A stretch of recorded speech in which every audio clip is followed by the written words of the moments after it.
नमस्कार दोस्तों।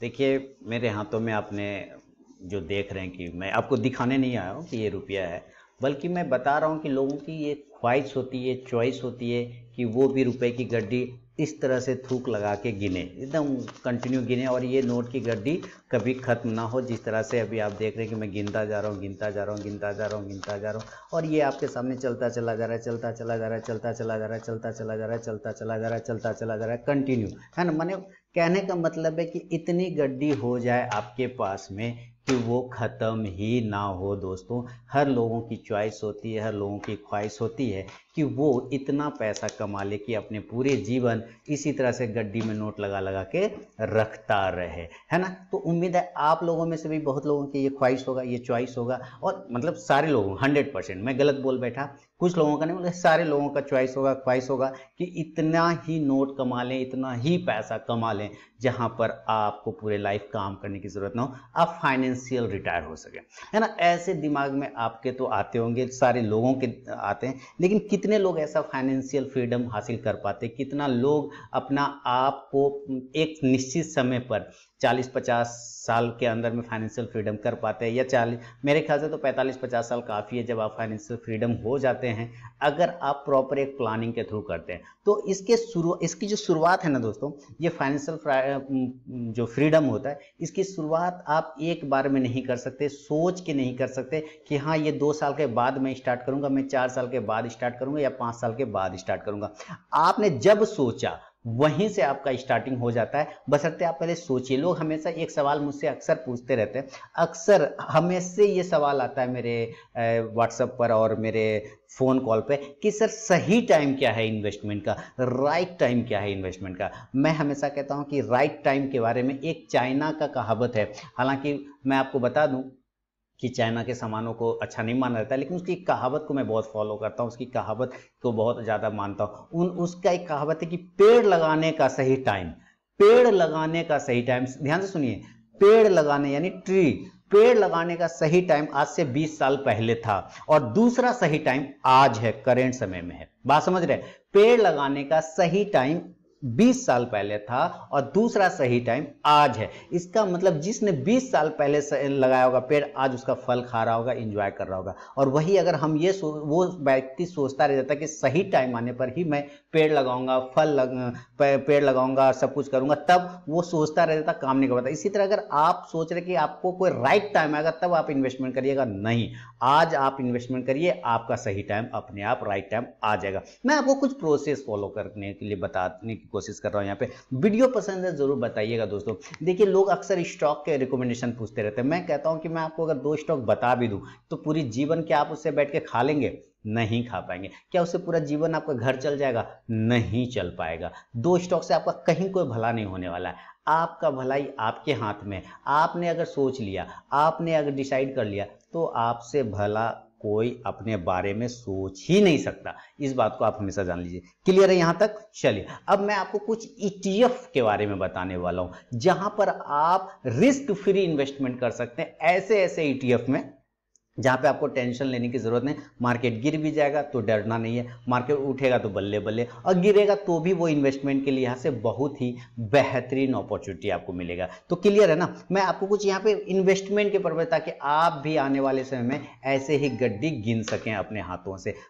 आज से कुछ सालों बाद जब मैंने स्टार्ट किया था 15-16 साल पहले, तो मैं भी ऐसे ही सोचता था, मैं गड्डी गिनूंगा, मैं इतने पैसे कमा लूंगा कि फिर बाद मुझे काम करने की जरूरत नहीं। काम तो करना ही पड़ेगा क्योंकि अब फैमिली चलाना है तो काम करना पड़ेगा, लेकिन सोचना नहीं है कि रात में कि अगर मैंने कल काम नहीं किया तो मैं क्या खाऊंगा, मेरा ITC का इतना डिविडेंड आ गया कि अभी मेरा 15 दिन का खर्चा निकल जाएगा। तो कहने का मतलब है कि इतना ही इन्वेस्टमेंट कर दीजिए, इतना ही पैसे आप बना लीजिए कि आप 45-50 साल में फाइनेंशियल फ्रीडम प्राप्त कर ले। तो इसके लिए ना रिस्क भी नहीं लेना है आपको। दूसरी बात क्या कि अगर आप रिस्क भी नहीं लेना चाहते तो आप क्या करना चाहते हैं, तब आप एक इन्वेस्टमेंट प्रोसेस फॉलो करिए, बिल्कुल प्रोसेस फॉलो करिए। मैं आपको बताने की कोशिश कर रहा हूं, जहां आप स्टॉक में डायरेक्ट निवेश ना करें, डायरेक्ट स्टॉक में पैसे न लगाएं, आप पैसे लगाएं ETF में। हालांकि उसका भी नाम इक्विटी ट्रेडेड फंड होता है, यानी कि पैसे शेयर में ही लगते हैं, लेकिन इस तरह से लगते हैं कि वो पूरा के पूरा एक बास्केट बन जाता है, जहां पे आपका रिस्क जो है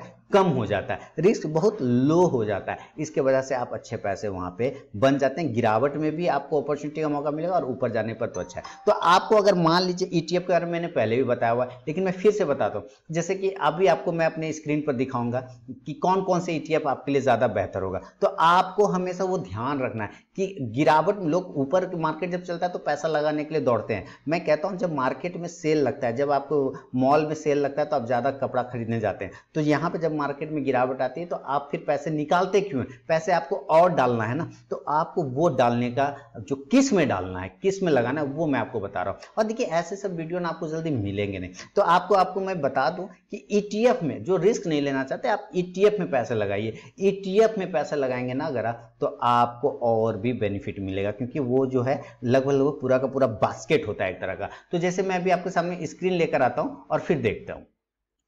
तो देखिए किसी स्टॉक्स में पैसा लगाना और किसी ईटीएफ में पैसा लगाना, दोनों ही बहुत ही डिफरेंस है। स्टॉक में आप पार्टिकुलर किसी एक स्टॉक को लेते हैं और ईटीएफ में पैसा लगाने का मतलब पूरे उस ग्रुप या उस पूरे सेक्टर को सेलेक्ट करते हैं। तो जैसे आपके सामने में क्या दिख रहा है, आईसीआईसीआई एफएमसीजी यहाँ पे लिखा हुआ दिख रहा है आपको। और ये आईसीआईसीआई एफएमसीजी क्या है? ये आईसीआईसी प्रूडेंशियल का एक ईटीएफ है जो एफएमसीजी सेक्टर को रिप्रेजेंट करता है। यानी एफएमसीजी सेक्टर के जितने लीडर स्टॉक हैं, जितने बेहतरीन स्टॉक है, उन सब स्टॉक्स को एक बास्केट बना दिया गया। उस बास्केट को ईटीएफ कह लीजिए, इक्विटी ट्रेडेड फंड। मैं आपको बता दूं कि ये चीजें जो है ना, एक्चुअली मैं आपको बता दूं कि सबसे पहले तो माफी चाहूंगा कि मैं बार बार इक्विटी ट्रेडेड फंड बोल रहा हूं। मैं इक्विटी ट्रेडेड फंड इसलिए बोल रहा हूं, बार बार इक्विटी शेयर याद आता है। एक्चुअली नाम होता है ईटीएफ का एक्सचेंज ट्रेडेड फंड, है ना। ETF that mean exchange traded fund, E for exchange, T for traded, F for fund.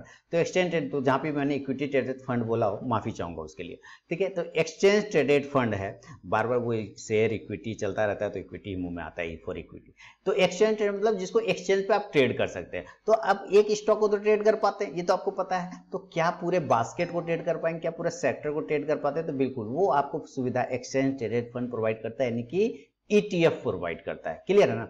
तो जैसे कि अब एफएमसीजी में टाटा कंज्यूमर है और गोदरेज कंज्यूमर है। अगर आप लेना चाहेंगे तो टाटा कंज्यूमर लेंगे या गोदरेज कंज्यूमर लेंगे, दोनों ले लेंगे। हिंदुस्तान यूनिलीवर भी ले लिया, चलिए। लेकिन अगर एक साथ सारे एफएमसीजी के स्टॉक्स को लेना तो क्या करेंगे? फिर आप क्या करेंगे? तो पूरे ने पूरे बास्केट को उठा लेना है। तो यहाँ पे मैं आपको सबसे पहला सजेस्ट करूंगा, मेरा अपना मानना है कि आपके पोर्टफोलियो में अगर आप स्टॉक में पैसा डायरेक्टली नहीं लगाना चाहते तो ईटीएफ में पैसा लगे, एक्सचेंज ट्रेडेड फंड में पैसा लगे, एक्सचेंज ट्रेडेड फंड में। और उसमें एफएमसीजी वाला बास्केट, एफएमसीजी वाला ईटीएफ कैसे मिलेगा?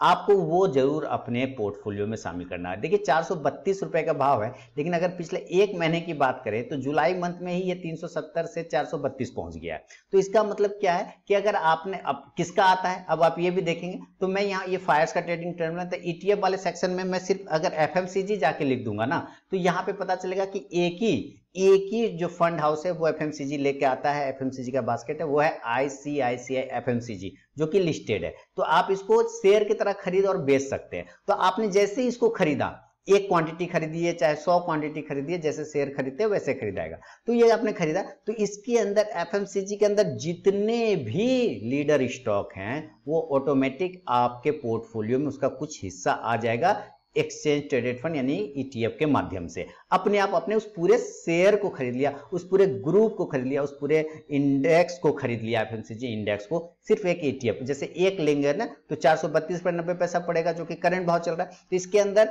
हर एक एफएमसीजी के स्टॉक का छोटा छोटा पार्ट, छोटा छोटा हिस्सा जो है आपको ऑटोमेटिक मिल जाएगा। तो अब आप पता करना चाहेंगे कि आखिर एफएमसीजी जो ये आईसीआईसीआई एफएमसीजी ईटीएफ है, जैसे मैं डायरेक्ट लिखूंगा एफएमसीजी ईटीएफ, तो जैसे एफएमसीजी ईटीएफ लिखूंगा तो इसके अंदर कितने स्टॉक्स हैं? तो आप देखिए यहाँ पर आगे एक गूगल पे मैंने सर्च किया डायरेक्ट, तो यहाँ पे एक बॉक्स खुला और इस बॉक्स में मनी कंट्रोल का लिंक है। यहाँ पे आप देखेंगे तो पता चलता है जो आईसीआईसीआई वाला ईटीएफ है ना, इसके अंदर total 15 number of stock 15 share हैं, जिसमें आईटीसी है, हिंदुस्तान यूनिलीवर है, नेस्ले इंडिया है, टाटा कंज्यूमर है। अब नेस्ले इंडिया तो 19,000 का शेयर है, तो आप 19,000 का एक शेयर खरीदेंगे तो 19,000 रुपया लगेगा। लेकिन आप देखिए 432 रुपया लगा के आप नेस्ले इंडिया भी खरीद पा रहे हैं, मतलब उतना लीडर स्टॉक को भी आप खरीद पा रहे हैं। आप समझ रहे बात? यही फायदा ईटीएफ का। नेस्ले इंडिया भी ले लिया, टाटा कंज्यूमर भी ले लिया, ब्रिटानिया भी इसके अंदर आ गया, डाबर भी आ गया, गोदरेज कंज्यूमर भी, मैरिको, यूनाइटेड स्पिरिट, कोलगेट, लगभग सारे आ गए। कहने का मतलब है कि आप एक ईटीएफ अगर लेते हैं तो ये सारे स्टॉक का कुछ पार्ट जो है जिस तरह परसेंटेज वाइज वो सारे पार्ट आपके पोर्टफोलियो में बाय डिफॉल्ट आ जाएगा, है ना। तो कहीं एक जगह पैसा नहीं लग के आपका पैसा क्या होगा, डाइवर्सिफाई हो जाएगा, बड़े जगह पे इन्वेस्ट हो जाएगा, मल्टीपल जगह पे इन्वेस्ट हो जाएगा, जिससे आपका रिस्क बहुत कम हो जाता है। क्लियर है यहां तक? तो आप एक एफएमसीजी को जरूर अपना ईटीएफ रखिए portfolio, 10 quantity, 20 quantity, 50 quantity, 100 quantity, जैसे शेयर खरीदते हैं वैसे आप खरीद सकते हैं। अच्छा, इसके अलावा अगर आप चाहेंगे कि और कौन सा रहे, तो जैसे कि लोग कहते हैं कि मुझे एमआरएफ खरीदना है, मुझे महिंद्रा खरीदना है। अरे भाई क्यों एमआरएफ खरीदना है, क्यों महिंद्रा एक एक शेयर खरीदना है? मैं कहता हूं आप डायरेक्ट ना ऑटो का एफएमसी ईटीएफ ले लो ना। ऑटो का ऑटो 20 आता है, आईसीसी भी आता है, आईसीसी का भी आता है, और ऑटो 20 यानी कि ये निप्पॉन का भी आता है, निप्पॉन एएमसी वाला भी निकालता है और आईसीसी वाला भी निकालता है। तो दोनों में से जो लेना है दोनों सेम है, कहीं कोई दिक्कत वाली बात नहीं।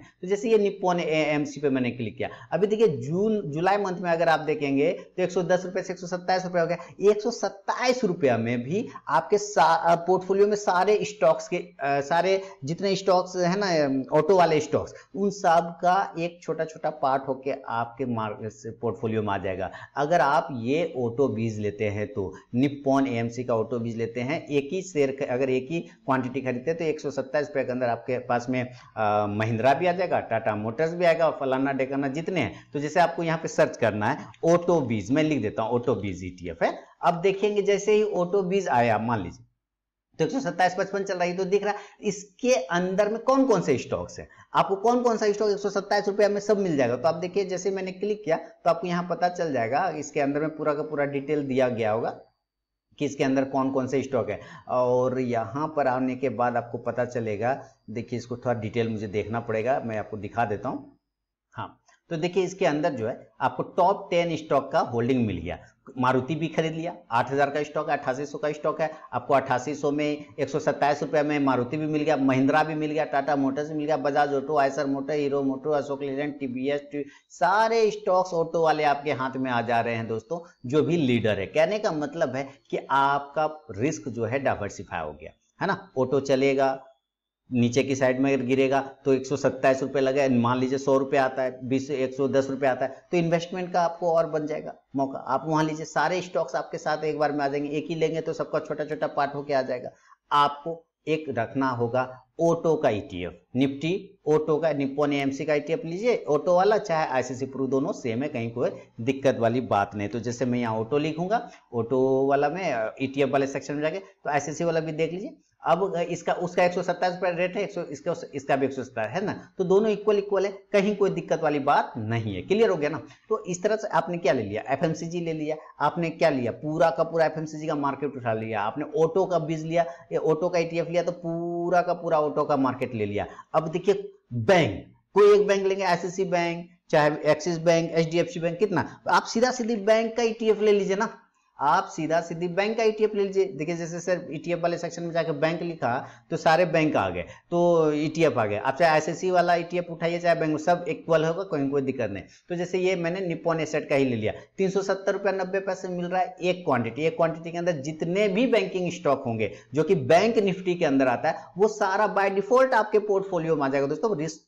डाइवर्सिफाई हो गया, नीचे आएगा आपको इन्वेस्टमेंट का मौका मिलेगा, ऊपर जाएगा पैसा ही पैसा बनेगा, और इस तरह से आपको गड्डी गिरने का मौका हर साल मिलेगा, आप याद रखिए। क्योंकि गिरावट में जब ये होता है ना तो और कम हो जाता है और इसका वैल्यू, और जब आप उसमें इन्वेस्टमेंट लगाते हैं तो जब स्टॉक्स घूमता है, जब सेक्टर घूमता है, तो पूरा सेक्टर के स्टॉक एक साथ घूमते हैं, तो काफी ज्यादा आपको बेनिफिट मिलता है। तो ऑटो ले लिया आपने, एफएमसीजी ले लिया आपने, और बैंक के भी ले लिए। तो देखिए 3 सेक्टर हो गए, एक सेक्टर और आपको रखना होगा इसमें, और वो सेक्टर होगा आईटी का, है ना, आईटी का। अब देखेंगे क्या आईटी का आता है, तो बिल्कुल निप्पॉन का ही आता है, और आदित्य बिरला का भी आता है, और एसबीआई का भी आता है। आप किसी का भी लीजिए, कोई फर्क नहीं पड़ता इसमें। आप पूछ सकते हैं कौन अच्छा है कौन खराब, भाई सब एक है, सबका एक है, बस कंपनी अलग अलग है। वो किसी और का है, वो आईसीसी का है, वो भी बिरला सॉफ्ट ने प्रोड्यूस किया, उसको उसने किया, इसकी कोई दिक्कत नहीं। तो आप किसी का भी उठा लीजिए, जैसे मैंने अभी यहाँ निप्पॉन का ही रख दिया, निप्पॉन एसेट वाला। देखिए 29 रुपये 20 पैसे पे चल रहा है। हो सकता है किसी का दाम 290 रुपया हो,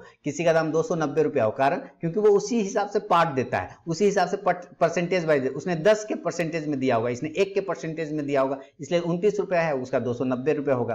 क्लियर समझ रहे हैं ना, इसमें कोई दिक्कत वाली बात नहीं। अब जैसे ही लिया निप्पॉन का ETF ले लिया, निप्पॉन AMC का, तो ETF जैसे ही आपने लिया तो इसके अंदर 29 रुपए में आपने सारे IT ले लेंगे। कैसे? अब चलते हैं यहाँ पे, देखिए फिर से देखिए IT ETF, जैसे मैंने ऐसे लिख दिया, और ETF इन इंडिया जैसे ऐसे लिखा, तो यहाँ पे आपको कुछ आ गया एक्सचेंज ट्रेडेड फंड और IT वाला, तो मैं निप्पॉन वाला में देख लेता हूँ। ऐसे निप्पॉन वाला में क्लिक किया और अभी आपके सामने में खुल जाएगा, चाहे आप यहाँ पे खोलिए, मनी कंट्रोल पे क्लिक। इसके अंदर कितने स्टॉक आएंगे अब वो आप समझते हैं कि इसके अंदर कौन कौन से स्टॉक्स आपको मिल जाएगा। तो थोड़ा सा नीचे हम लोग आगे देख लेते हैं कि कौन कौन सा स्टॉक है। तो देखिए 29.90 में आपको इन्फोसिस भी मिल रहा है, TCS भी मिल रहा है, टेक महिंद्रा मिल रहा है, SCL भी मिल रहा है, Wipro, Mphasis, Mindtree, L&T, infotech, Coforge, L&T सारे मिल गए ना लीडर। तो क्या वो आपका रिस्क डाइवर्सिफाई होगा, बहुत ही मजा, पैसे लगाने का भी मौका है, ऊपर जाने पर गर्दा उड़ जाएगा। तो आप इस तरह से दोस्तों, इन्वेस्टमेंट का कोई राइट टाइम नहीं होता। आप जब ने सोच लिया, जिस दिन सोच लिया वहीं से आपका राइट टाइम शुरू है, पर आप पहले शुरुआत करिए। हमेशा राइट टाइम का चक्कर में रहेंगे तो राइट टाइम कभी दरवाजा खटखटाएगा नहीं आपको कि मैं सही समय हूं आपका, अब खोलो, अब लगाओ, नहीं। वो आपने सोचा, आपने वहीं से राइट टाइम शुरू हो गया। बस आप सोचिए तो सही, आप पैसा लगाइए तो सही, इन्वेस्टमेंट करिए। हाँ, डीप आने पे पैसा का इन्वेस्टमेंट रुकना नहीं चाहिए। डीप अगर आता है, मार्केट गिरता है, तो आपका इन्वेस्टमेंट नहीं रुकना चाहिए। इस बात का हमेशा ख्याल रखिए। कुछ लोग क्या होता है, डीप जैसे लगता है मार्केट, लोग पैसा निकाल के भाग जाते हैं। अरे भाई, जब मार्केट, जब आपका कपड़ा लेना रहता है, सेल का वेट करते हैं मॉल में, तो जाते हैं, ज्यादा कपड़ा लेते हैं, जब सेल लगता है तो यहाँ सेल लगा, गिरावट है, इसका सेल लगा, तो यहाँ पैसे भगा क्यों रहे हो, निकाल क्यों रहे हो, लगाओ ना। तभी तो पहले आंच दो चूल्हे में, फिर चाय बनाओ, है ना। तो पहले देना पड़ता है, पहले लगाना पड़ता है, तब उससे आता है। बात समझ रहे हैं? तो वो पेड़ लगाने का सही समय 20 साल पहले था, दूसरा सही समय आ जाए। उम्मीद है ये जो वैल्यूबल वीडियो मैंने आपको बना के दिया, इससे काफी ज्यादा फायदा आपको होगा, सोच बदल सका अगर आपका, तो इसके लिए आप कमेंट सेक्शन में मुझे जरूर बताइएगा। और जहां पे भी मैंने इक्विटी ट्रेडेड फंड बोला हो उसके लिए माफी चाहूंगा। एक्चुअली एक्सचेंज ट्रेडेड फंड होता है, बार बार मुंह में इक्विटी बैठा रहता है, इसलिए इक्विटी निकल जाता है, इसलिए माफी चाहूंगा। तो चलिए मिलूंगा नेक्स्ट वीडियो में दोस्तों, तब तक के लिए बहुत बहुत धन्यवाद।